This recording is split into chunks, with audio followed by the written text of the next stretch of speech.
How to attain true salvation?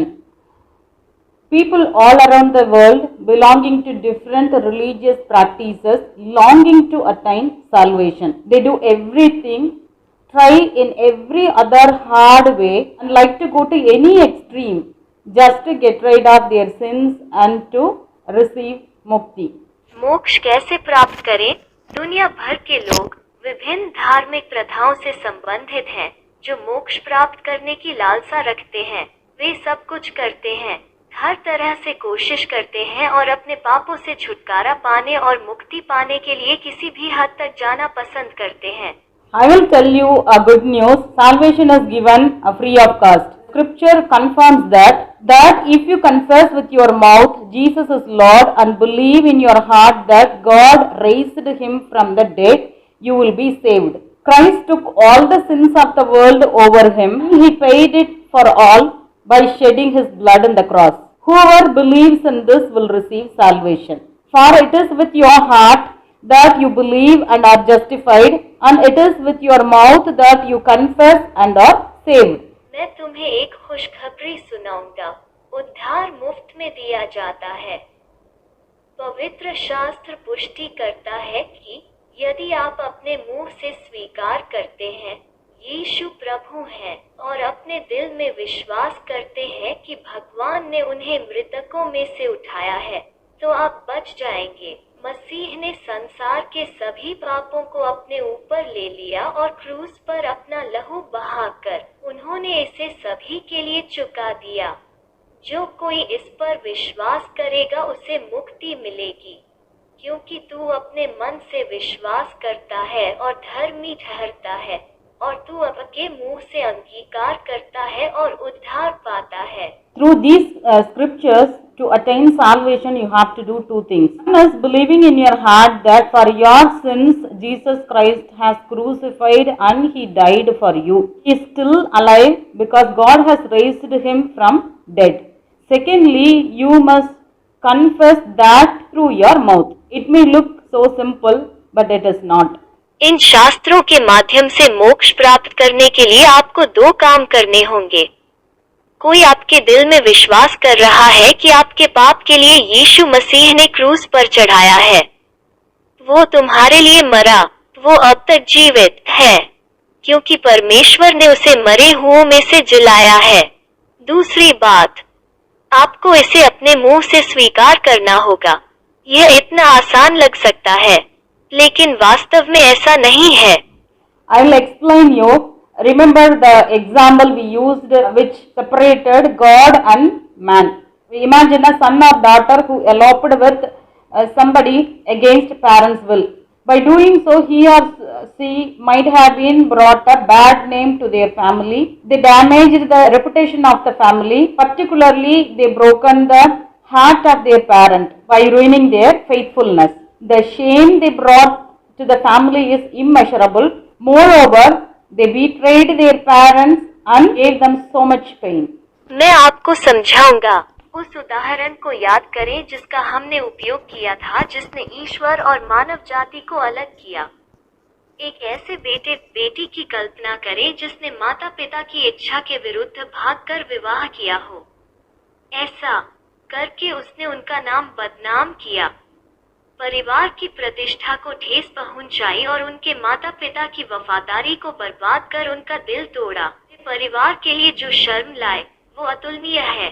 इसके अलावा उन्होंने अपने माता पिता को धोखा दिया और बहुत अधिक दर्द दिया।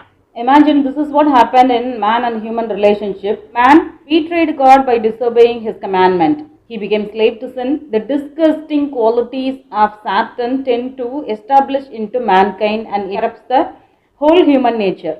Now what you see, perceive and feel, the wickedness around you is because of man's downfall. कल्पना कीजिए कि ईश्वर और मानवीय संबंधों में क्या हुआ है। पुरुषों उसकी आज्ञा की अवहेलना करके परमेश्वर को धोखा दिया। वो पाप का दास बन गया। शैतान के घृणित गुण मानव जाति में स्थापित हो जाते हैं और यह संपूर्ण मानव स्वभाव को भ्रष्ट कर देता है। अब जो कुछ तुम देखते हो, समझते हो और अपने चारों ओर की दुष्टता को महसूस करते हो, वो मनुष्य के भोर के ढलने के कारण है। as days go by and want to forgive their child and want a reunion. The same way, God made a way through the sacrifice of Jesus Christ. जैसे जैसे दिन बीतते जा रहे हैं, माता पिता अपने बच्चे को माफ करना चाहते हैं और एक पुनर्मिलन चाहते हैं। उसी तरह भगवान ने यीशु मसीह के बलिदान के माध्यम से एक रास्ता बनाया। Imagine now the son or daughter return home to see their parents' face. The children would have been realized their mistakes, understood the damage they caused because of their misbehavior. While they come to see their parent, they'll decide in their heart, in future I won't bring bad name to my family. This is first and last. Hereafter I will remain true to my parents' love. कल्पना कीजिए कि अब बेटा बेटी अपने माता पिता का चेहरा देखने के लिए घर लौट आए। बच्चों को अपनी गलती का एहसास हो गया होगा, उनके व्यवहार के कारण उन्हें हुए नुकसान को समझा होगा। जब वे अपने माता पिता से मिलने आएंगे तो उनका मन पश्चाताप करेगा। वे अपने दिल में फैसला करेंगे, भविष्य में मैं अपने परिवार का नाम बदनाम नहीं करूंगा। यह पहला और आखिरी है। इसके बाद मैं अपने माता पिता के प्यार के प्रति सच्चा रहूंगा। The same way, before you come to meet God for forgiveness, you must realize your own sins which cost the Lord His life in crucifixion. To understand your sins, refer the video, What Are All Sins, from this channel. Make a list out of that. Understand that these very particular sins which crucified Jesus in the cross, which broke the heart and relationship with the God. उसी तरह क्षमा के लिए भगवान से मिलने आने से पहले आपको अपनी गलतियों का एहसास होना चाहिए, जिसके लिए प्रभु को सूली पर चढ़ाने में उनके जीवन की कीमत चुकानी पड़ी। अपने पापों को समझने के लिए वीडियो देखें, सभी पाप क्या हैं, इस चैनल से। उसमें से एक सूची बनाएं। समझें कि इन विशेष पापों ने यीशु को सूली पर चढ़ा दिया, जिसने दिल और भगवान के साथ संबंध तोड़ दिया। So a true salvation starts from realizing your own mistakes which brought damage to the relationship with God. If you really feel that how cruelly you sinned and brought punishment to the Lord Himself who loves you unconditionally, you will definitely regret for what you did. इसलिए एक सच्चा उद्धार अपने स्वयं के पापों को महसूस करने से शुरू होता है, जो परमेश्वर के साथ संबंध को नुकसान पहुंचाते हैं। यदि आप वास्तव में महसूस करते हैं कि आपने कितनी क्रूरता से पाप किया और स्वयं ईश्वर को दंड दिया जो आपको बिना शर्त प्यार करते हैं, तो आपने जो किया उसके लिए आपको निश्चित रूप से पछतावा होगा। Next, you will make a firm decision thinking that God gave His life when I was a sinner to save me, to forgive me, to bring me back to the position of His own child. So hereafter I won't do sin. I won't do anything which is not pleasing to God, which will break His heart. And you will beseech the forgiveness of Father God. इसके बाद आप यह सोचकर एक दृढ़ निर्णय लेंगे कि भगवान ने अपना जीवन दिया जब मैं एक पापी था, मुझे बचाने, क्षमा करने और मुझे अपने बच्चे की स्थिति में वापस लाने के लिए। इसलिए यहाँ के बाद मैं पाप नहीं करूँगा। मैं ऐसा कुछ भी नहीं करूँगा जो परमेश्वर को प्रसन्न न करे, जिससे उसका दिल टूट जाए और तुम अपने पिता परमेश्वर से क्षमा मांगोगे। Ask forgiveness for all the past life sins. Repent in your heart and make a decision that hereafter you will lead your life as God desires. Ask God to forgive your sins through the blood of Jesus. Now all your sins are forgiven. You became the child of God. पिछले जीवन के सभी पापों के लिए क्षमा मांगिए।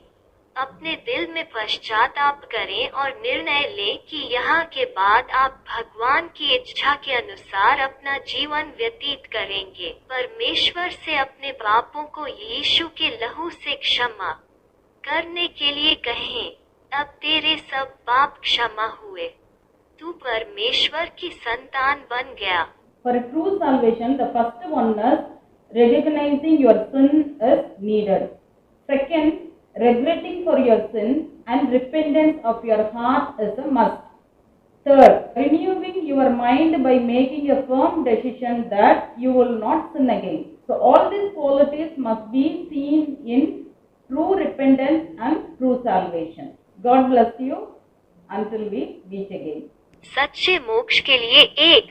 अपने पाप को पहचानने और स्वीकार करने की आवश्यकता है। 2. पाप के लिए पछताना और अपने दिल का पश्चाताप जरूरी है। 3. फिर से पाप न करने का निर्णय करके अपने मन को नवीनीकृत करना। सच्चे पश्चाताप और मोक्ष में इन सभी गुणों को देखना चाहिए। भगवान आपको तब तक आशीर्वाद दे जब तक हम फिर से न मिलें।